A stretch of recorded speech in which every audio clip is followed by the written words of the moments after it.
안녕하세요, 깡토입니다. 깡토의 투자 살롱에 오신 걸 환영합니다. 많은 분들이 가치 투자를 접하면서 도대체 언제 사고 어떻게 팔까 전략 대응에 대해서 많은 고민을 하시는데 그 부분에 대해서 오늘 꿀팁을 알려드리도록 하겠습니다. 가치 투자의 기본 매수 전략은 대부분 사람들마다 비슷합니다. 우선 첫 번째는 뭐예요? 회사가 성장을 해야 되겠죠? 성장을 하는데 현재 가치보다 싸다라는 겁니다. 즉 업사이드, 먹을 구간이 많을 때 진입하게 되는 겁니다. 근데 중요한 거는 여기서 어떤 타점을 집어서 들어가는 게 절대 아닙니다. 현재 주가가 싸다, 업사이드가 많이 남았다. 이게 가장 기준이 되는 거고요. 그 기준이 된다면 나머지는 분할 매수를 하게 되는 겁니다.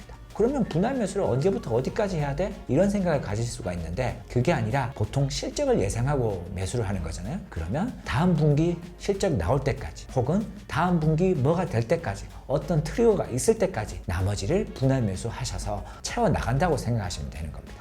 주가의 차트 모양이 이렇고 저렇고 이런 거와 크게 상관없습니다. 중요한 거는 회사의 펀더멘탈에 대한 변화가 전혀 없는 상황에서 어떤 트리거가 생기는 그 지점까지 그냥 꾸준히 분할 매수하고 있다 이렇게 생각하시면 됩니다. 내가 얼마나 내 포트폴리오에 비중을 채울 것인지 그게 가장 중요한 겁니다. 매도도 동일합니다. 매도 같은 경우에는 적정 가치에 도달하면 매도를 하겠죠. 우리가 생각하고 있는 이 회사의 적정 가치가 어느 정도 수준이다. 시가총이 이 정도까지면 다른 회사들과 밸류가 비슷하구나. 적정 가치에 도달했구나. 이렇게 판단하면서 매도하게 되는 겁니다. 근데 중요한 점은 대부분의 가치 투자자들은 보수적인 사람입니다. 그러다 보니까 적정 가치가 매우 낮습니다. 우리가 볼 때는 적정 가치 이상으로 항상 주식이 올라갈 수밖에 없는 거거든요. 그렇기 때문에 지금부터 매매를 할 때는 적정 가치에 도달했다고 전량 매도하기보다는 가치 투자에서 한 종목을 적정 가치에 도달하면 자기가 원하는 만큼 비중을 줄이고 나머지는 추세 추종을 올리는 겁니다. 추세 추종을 올려서 추세가 꺾일 때까지 끝까지 들고 가시면 좀 더 높은 수익률 극대화 전략을 하나로 합쳤다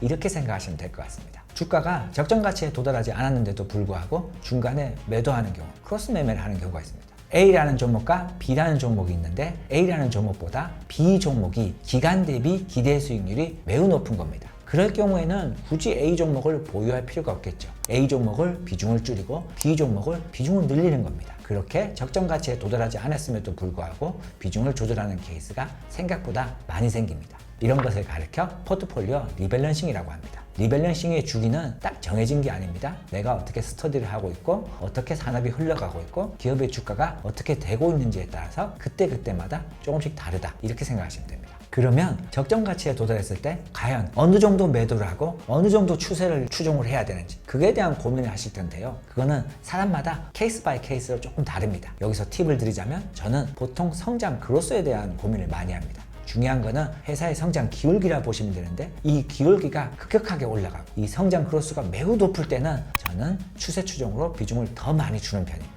이런 경우에는 보통 추세가 평소보다는 더 빠르고 더 강하게 상승할 수 있기 때문에 성장 크로스에 맞춰서 추세 추종의 비중을 더 올리는 편인 거고요.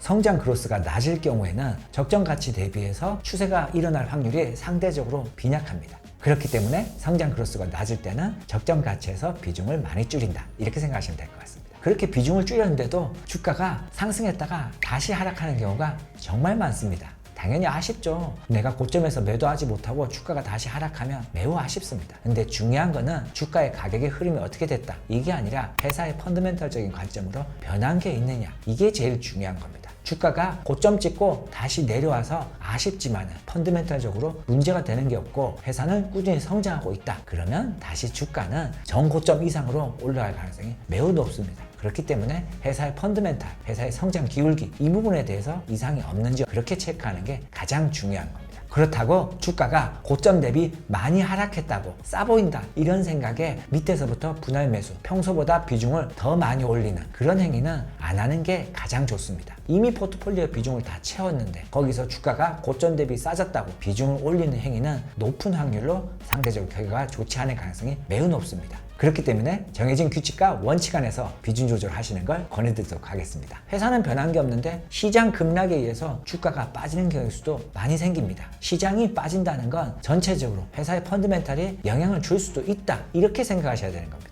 우리 경제 위기가 발생했을 때 이거 시장이 빠지는 거지 회사에는 문제 없는데 이런 생각을 하시는데 높은 확률로 대부분의 회사는 다 영향을 받습니다. 그게 환율이 됐든 소비가 됐든 내수시장이 됐든 어쨌든 영향을 받기 때문에 주가가 하락한다는 건 이거 큰 기회다 이렇게 생각하기보다는 오히려 주가가 빠질 때는 회사의 펀드멘탈에 이상이 없나? 내가 모르는 뭔가가 있나? 좀 더 체크하고 면밀하게 살펴보는 그런 기준이 필요하다 이렇게 생각하시면 됩니다. 저는 가치 투자를 하면서도 해지 작업을 하는 편입니다. 해지라는 거는 시장이 하락할 때를 대비해서 방어하는 반대 포지션이라고 생각하시면 되는데, 내가 어떤 A라는 종목을 매수할 경우에는 그 종목이 너무 좋아 보여요. 그런데 시장이 약간 애매하고 혹은 하락하는 추세로 가고 있습니다. 그럴 경우에 A라는 종목을 매도할 수가 없을 경우 해지를 하게 되는 겁니다. 인버스를 산다거나 혹은 옵션, 파생 등으로 하락에 베팅을 하는 겁니다. 주식 투자는 심리가 대부분입니다. 그렇기 때문에 내가 멘탈 관리를 어떻게 하는지에 따라서 시장 하락이 오든 주가 하락이 오든 방어할 수 있고 힘들지 않다 이렇게 생각하시면 됩니다. 냉정하게 시장을 바라볼 수 있는 거고, 기업의 펀드멘탈, 종목 분석에 대해서 더 깊게 심도 깊게 볼 수 있는 겁니다. 시장이 흔들릴 때는 내 마음도 같이 흔들리는 게 아니라 좀 더 정확하게 중심을 가지면서 회사를 볼 수 있는 눈을 기르시기 바랍니다.